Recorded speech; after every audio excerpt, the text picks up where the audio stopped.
Welcome, it is Mitch. I'm on YouTube. If you haven't already, please subscribe to the channel as we try to build this thing up. NFL draft is creeping closer and closer. Green Bay, of course, sits with the number 23 overall pick, at least in round one. Could they move up? Could they move back? Stand pat. We'll have to wait and see. Gutekunst, since taking over in 2018, has done all three in the first round. He has moved up. He has moved back. He has stood firm in place with where Green Bay has selected. For the purposes of this video, I wanted to do try to predict a first-round trade for Green Bay. So I laid out three scenarios that I think, certainly aren't unrealistic. Now, my saying one of these is for sure going to happen, no, that's like really close to impossible to try to hammer home, especially with where Green Bay's picking at number 23. Like in recent years, quarterbacks are going to go early, and you can try to predict something at 1, 2, 3 overall, what have you. At number 23, you're kind of getting into the mud a little bit. But they are three trades that I see realistic. They're three trades that I looked at the NFL trade value chart for. So none of these three trades, Green Bay's like ripping off the other team or the other team's ripping off Green Bay. I added up the point totals for the value chart, the trade value chart, and all three are pretty equal. There's a slight exception for one of the trades. We'll get into it. But here are three first-round trades. It's kind of the fun time of the year to do this. Three first-round trades that maybe we could see Green Bay doing, or at least testing the waters with a little bit. And so I'll put up on a graphic for you to see the first one we're going to talk about. And in this first scenario, again, we're trying to predict a first-round trade for Green Bay. And in this first scenario, the Packers trade the 23rd overall pick, the 54th overall pick, and pick number 198. And they send those three picks to Atlanta for number 15 and number 118. So in this scenario, in the first round, Green Bay is moving up 8 slots, which doesn't sound like much, but when you move from 23 into the first half of the first round, it's going to cost you. And like I said, for Green Bay's purposes, this is a 3-for-2 type trade where they are giving up 3 for 2 picks. And I think what Green Bay ends up with in this trade will have some of you giddy, perhaps. We all know by now, right? Green Bay hasn't selected a wide receiver in the first round since it took Javon Walker in the first round in 2002. And there have been years since 2002 where it appeared Green Bay could really use a wide receiver and go for it in the first round, and it hasn't chosen to do so. And there have been false narratives kind of pushed out in the last few years that, it must be a philosophical thing for Green Bay. They just don't like taking receivers in the first round. And they've taken plenty in the second round throughout the years. You think of, Jordy Nelson, and as recently as Christian Watson, who went in round 2 for Green Bay. And so they have taken wide receivers early, just not in the first round. And Goody has come out, and remember, he took over in 2018, and he has said, that this is not some sort of philosophical belief. We just haven't taken a wide receiver in the first round in that long, and kind of chalks it up to being somewhat of a coincidence. And it seems like every year, regardless of what the wide receiver room looks like for Green Bay, you can find at least 1 or 2 mocks where someone says, this is the year the streak breaks. Green Bay is going to take a wide receiver in the first round. A lot of people had it back in, 2020, 2021, when T. Higgins was kind of hanging out on the board late first round. Green Bay traded up 30-26, and instead they took quarterback Jordan Love, where people looked at that Packers roster from a year before that had made an NFC championship, and they said, man, Green Bay kind of feels like on offense they might just be a real wide receiver away from being pushed over the top. Instead, they go Jordan Love. We all know the story. We know the narratives. So I said, let's have some fun. And let's just get a first-round trade here, and let's predict a wide receiver for Green Bay.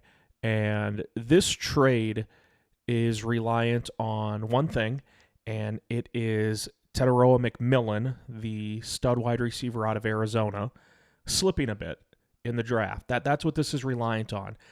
He could go as high as number 4 to New England. I've seen mock drafts that have Tet McMillan going number 4 to the Patriots. I've seen mock drafts that have him available up to number 15 and a couple picks beyond that. And so in this scenario, we are predicting, Tet falls a little bit in the draft. Green Bay sees him on the board at 15, and they're like, man, why not? Let's call Atlanta. Let's try to trigger a trade here, and let's go get a number 1 wide receiver. Some mock drafts and analysts have Matthew Golden of Texas as the number 1 wide receiver in this draft class. It was McMillan for so long, and then Golden started kind of climbing the charts a little bit. And you have to keep in mind a couple of things. I'm not, flinging crap at the wall, seeing what sticks. There's a trail to follow with these trades and how I see it playing out for Green Bay. Again, the first thing I wanted to do was make it realistic in terms of the NFL trade value chart and adding up those points. I didn't want to say, hey, Green Bay trades up from 23 to 15 and only gives up 23 in a 7th rounder. Like, that's never going to happen. No team's going to do that, especially Atlanta, who has so few picks in this draft, and we'll get to that in a minute. The second thing I wanted to check off is sort of some of the reports and the sourcing we've seen leading up to the draft. And if you remember, a few weeks ago, McMillan held a private workout. And at that private workout, there were tons of scouts, but there was only one general manager in attendance. It was Goody. And I thought that was just an interesting little nugget that was added to an ESPN article. He holds a private workout. There's tons of scouts there representing all sorts of teams. Only one GM went to this private workout for McMillan, Goody. And I just found that to be somewhat fascinating. Goody he's not the type of guy, he's not going to waste his time doing something like this to try to bluff or put on a front or try to fool other teams. Like, that would be foolish. Yet I saw that thrown around like, oh, Goody's, he's doing his due diligence, but, it's somewhat of a show. Like, all these front offices do this and they try to get certain things leaked to try to fool and keep every other front office on their toes. Like, he's not flying out to a private workout for the grand scheme, the big story to be, hey, we're going to try to fool some of these other teams. Like, no, that's foolish. Nobody does that. Nobody runs the operations like that. We know the need that Green Bay has for an alpha. And some of you may have seen a video that recently, I think, came out a couple weeks ago, and it was McMillan talking about his lack of film watching. I don't know if it was a lack of desire to watch film, as much as it was just doesn't really watch film unless they're in the film room in a film session. Like, on his own, he's not out watching film, breaking things down. And I had seen multiple reports since then saying that video was really, really old. So some of you might have reservations if you saw that video. I get that. I'm telling you, this dude is 6'4", great hands, tremendous catch radius. He has the makings, McMillan does, of being a number 1 wide receiver wherever he goes, whoever drafts him. Now, the flip side of this that you have to ask is, why would Atlanta do it? Why would the Falcons entertain this trade? Yes, they're getting an extra pick, but they're moving back from 15 to 23. How does this benefit Atlanta? The Falcons only have 5 total draft picks in this entire draft. And 2 of those 5 are 7th rounders. There is not a lot of wiggle room. There is not a lot of draft capital for Atlanta. Again, 5 total picks. 2 of them come in the 7th round. Outside of that, they have the 15th pick, a 2nd rounder, and a 4th rounder. So if you're Atlanta and you have your quarterback, Michael Penix Jr., right? You have your stud wide receiver, Drake London. You want to get Kyle Pitts going. You have a great running back, Bijan Robinson. Offense with key pieces, you feel decent about it. Are there other needs? Defense, up front, offense can always fill a spot on the line. Yes. But in this scenario, Atlanta's looking around and they're like, we can move back 8 spots. We still have a 1st rounder because we're getting Green Bay's number 23. We're getting number 54. And then they sprinkle in number 198. So we're getting an extra pick. And now, instead of having 5 picks total and 2 are in the 7th round, we're still picking in round 1. But now we have 2 picks in round 2. And we get number 198 on top of it. You feel a lot better about it if you're Atlanta. Just adding that extra pick, but having 2 2nd rounders, because you don't have a 3rd. You don't have a 5th. You don't have a 6th. But now you have a 1st, number 23. You move back 8 spots, but you have 2 2nd rounders. You add 198. You give up 118 in the process if you're Atlanta. Green Bay taking a wide receiver, round 1, would be a surprise. Green Bay trading up to do so would be a surprise. But I always remind myself, this front office, under Goody since 2018 in the 1st round, full of surprises. They'll move up, they'll move back, they'll stand pat. They moved up in the first round a few years ago when, again, many thought, hey, wide receiver's got to be the play here, and they took Jordan Love. Wouldn't it be somewhat poetic if they broke this streak, took a wide receiver in the first round for the first time since 2002 when they took Javon Walker, and traded up to do so and got Tet McMillan, who by most accounts is the number one true wideout. I view Travis Hunter as like a unicorn. Wide receiver, cornerback, you want to put him back as a returner. If you want to label Travis Hunter as a wide receiver, he will be the first one to go. But true wide receivers, not unicorns like Travis Hunter, most have McMillan as that guy. And if Green Bay can move up, if he falls a little, and snag him at 15, you're checking off a big box, at least in my opinion. It is Mitch. I'm on YouTube. Please subscribe if you haven't already. Always appreciate all the support. Trying to predict a first-round trade for the Packers, laying out 3 scenarios. That was number 1. Number 2, we'll put a graphic up again so you can kind of see the layout. This one's more simplistic. There's less picks being shoveled around.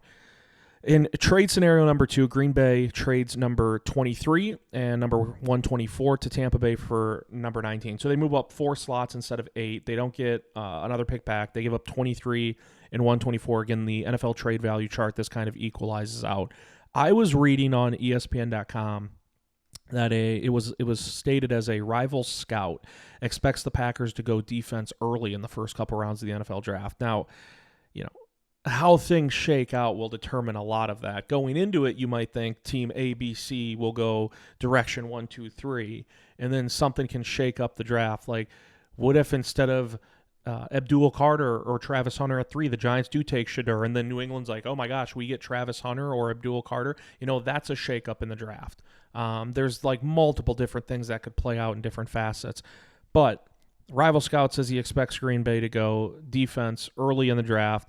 That would not be a surprise since Goody took over in 2018, and there's been drafts where they've had 2 first-round picks, then Quay Walker, Devontae Wyatt. Since Goody took over, Green Bay has taken 7 defensive players in the first round and just 2 offensive players. So Green Bay going defense early wouldn't be a surprise. Trading up to do so wouldn't be a surprise. They did so for Darnell Savage. They moved from, 30 to I don't remember, but they moved up, I know, for Darnell Savage. They've taken 2 in the first round, 2 Georgia Bulldogs with Quay Walker and Devontae Wyatt just a few years ago. In this scenario, again, why would Green Bay be moving up 4 spots? You give up 23 and 124 to move up to number 19. What's the why? And for the Packers in this scenario, it's believing some of the reports, believing this rival scout that says, man, the Packers want to add an edge rusher or add a corner in the first round and then maybe flip and do the other spot that they didn't do in the first round in the second round and then sort of go from there. And in this scenario, I have the Packers saying, yes, Goody has come out and said he expects a big jump from Lucas Van Ness. Yes, they expect more out of Rashawn Gary on a more consistent level, but there's a lot of hope being put into that. And at minimum, you need to add edge rusher for depth purposes. So in this scenario, I have the Packers trading up for an edge rusher. And the premise of this is that, Abdul Carter, long gone by pick number 19. Mike Green, maybe not long gone, but gone by the time the Packers trade up for pick number 19. And in this scenario, I have either Donovan Azaraku from Boston College or Michael Williams from Georgia also being gone, which is not a far-fetched idea. So in this scenario, I have the Packers looking around and Goody saying, man, our draft board, how they lay it out, and I don't know this to be fact, we're speaking in a hypothetical here. Green Bay's like, we have 2 really good edge rushers that we have as a high priority on our draft board. They're really high up on the chart. It's Azaraku from Boston College. It's Michael Williams from Georgia. And they see one of those 2 guys go before they pick at 23. And they're like, man, that's a big hit. We really wanted to get one of these 2 guys. And it's not a panic move. It's Green Bay prioritizing, valuing both of those guys. And again, Abdul Carter's gone. Mike Green's gone. And now before 23 and before pick number 19, Azaraku or Michael Williams goes, and Green Bay says, let's pick up the phone, let's call Tampa Bay, we'll move up 4 slots. They get 23, we get 19. We'll also, sprinkle in pick number 124 for them, which isn't a sprinkle. It's a decent pick in the draft. And again, the NFL trade value chart shows that this would be a fairly equal trade in terms of the value of the picks that are being sent one way and then on the way back. And so in this scenario, and, if Michael Williams falls to number 23 to Green Bay, that might be a dream scenario for the Packers. We know they like taking Georgia Bulldog defenders. Azaraku has the ties with Jeff Hafley, defensive coordinator.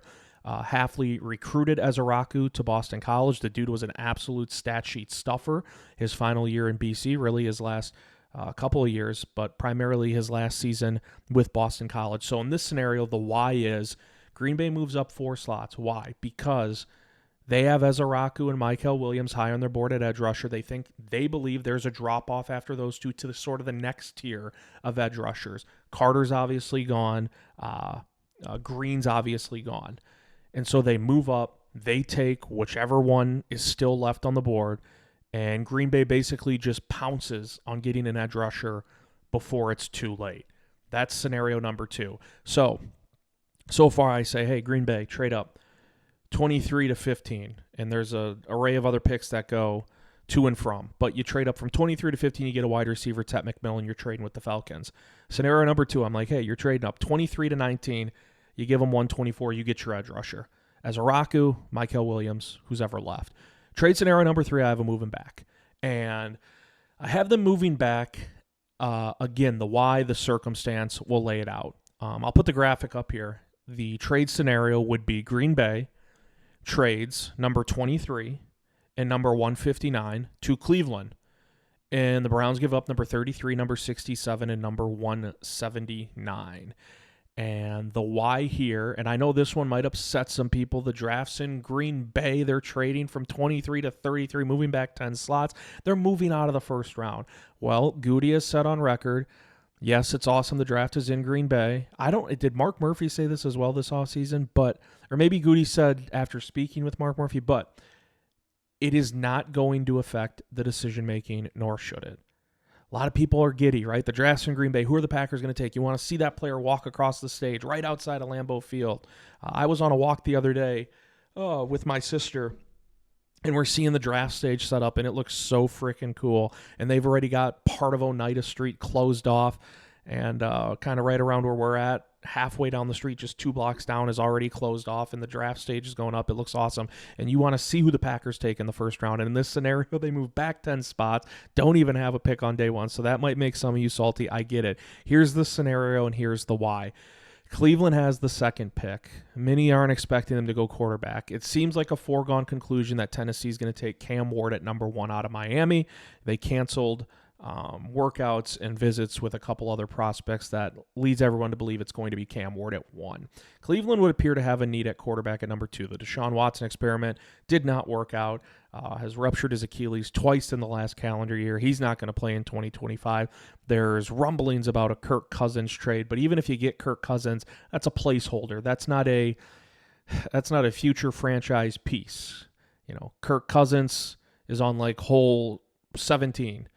I would say he's in the fairway on hole 17 in terms of where his career is at. There's just a little bit left for Kirk Cousins, but you can get him as a placeholder for 2025 and also try to get your franchise guy. But they don't do that at number 2.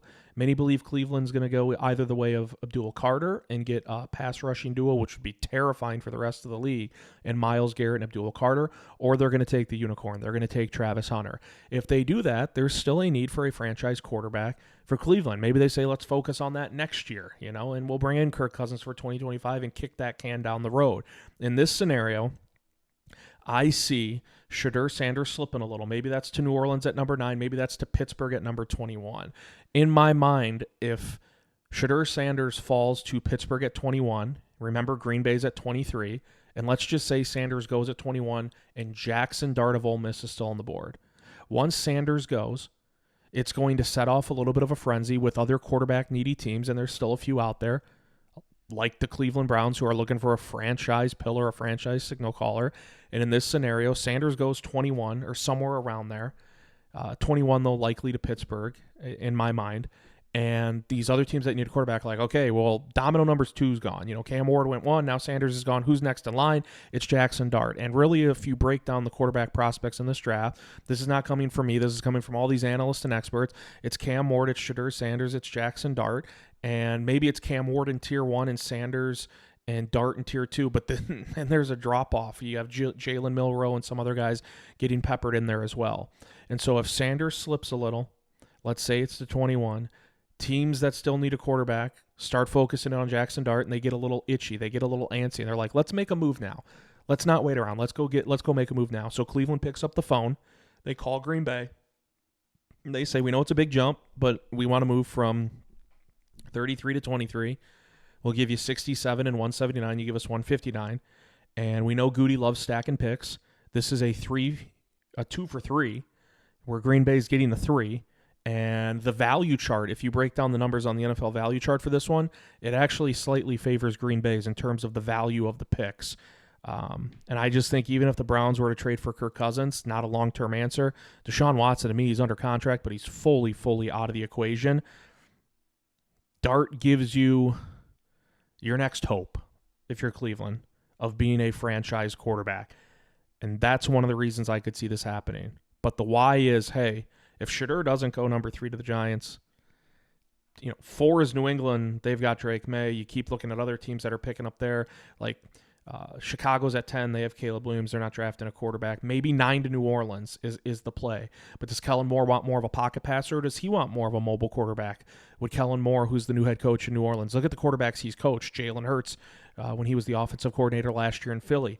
LA Chargers with Justin Herbert, who can move around. Shedeur's a great passer. He's not really a mobile quarterback or a true threat in that sense. At least consistently, he didn't really show that at Colorado. And then, of course, Kellen Moore was at Dallas with Dak Prescott, who can use his legs when need be, is a mobile threat when need be. So if he doesn't go 3, Shedeur Sanders to the Giants, if he doesn't go 9 to New Orleans, you could see a real fall and perhaps right into Pittsburgh's lap. And that's the scenario I'm playing out in my mind, where he goes 21, Green Bay's at 23, and teams start, maybe it's not just Cleveland, but in this scenario, I have it being Cleveland. But maybe it's someone else calling him up like, hey, Shedeur just went 2 picks before you guys. We're kind of targeting a quarterback, Jackson Dart specifically. Here's our offer. And Green Bay could be fielding multiple calls. And so I have Sanders slipping, teams sort of turning it into a frenzy, wanting Jackson Dart shortly after Sanders goes at 21. And yes, Green Bay trades out of the first round in this dilemma, if you want to call it that. But they get picks 33, 67, and 179. And while this trade on the surface might not thrill a lot of Packer fans, think about this. Green Bay would have picks. If they do this trade, Green Bay would have picks, obviously 33. But really in that sweet spot of the draft, they would have picks 54, 67, and 87. Think about that. 54, 67, 87. And that's a real sweet spot in the draft where you want to take some swings. You kind of look at where Green Bay's hit on draft picks in recent years. It's Tucker Kraft in round 3, right? It's Evan Williams more towards the middle of the draft. And it's picks like that for Green Bay that have kind of built this roster. You'd love to see him hit more in the first round than when they have. The jury's still out on Jordan Morgan. It's only been 1 year, and he had a season-ending injury. We don't know about Lucas Van Ness entering year 3. The returns haven't been great, and now there's a lot of pressure on Lucas Van Ness, and those are your last couple of, first-round picks. But in the second, third, fourth round, that's where Green Bay's found some gems. And so if you do this trade with Cleveland, yes, you're mad Green Bay doesn't announce a pick on day 1 of the draft, which is in Green Bay right outside of Lambeau Field, but that meat and potatoes part of the draft, you would have picks 54, 67, 87 on top of the 33rd overall pick from Cleveland. So Cleveland gets his quarterback. Green Bay moves back. Goody, we know he loves stockpiling up picks. He gets 3, gives up 2. Both sides are happy. Those are just 3 trades. There's obviously a million more you could throw out. I'm going off trying to keep it somewhat realistic in terms of the trade value chart reports, with Teteroa McMillan holding a private workout. Goody was the only GM there. Bunch of scouts, he was the only GM. Cleveland needing a franchise quarterback. Shedeur falls a little bit, which could definitely happen, but he goes at 21 right before Green Bay picks at 2023 or 2 slots before. Cleveland's like, we want to go get Jackson Dart before someone else scoops him up. And then trading up from 23 to 19, giving up 124 and 23 to Tampa Bay. That's Green Bay really prioritizing edge rusher. Maybe high on their draft board is Ezaraku and Mykal Williams, right? But one of them goes before Green Bay picks, and they're like, we really wanted to get one of these guys. Let's pick up the phone, call Tampa Bay, see what we can do. Fun scenarios to play out, as always. Feel free to drop yours if you have suggestions on a first-round trade that maybe Green Bay could make. It is Mitch. I'm on YouTube. Please subscribe if you haven't already. Always appreciate all the support. We'll see you next time.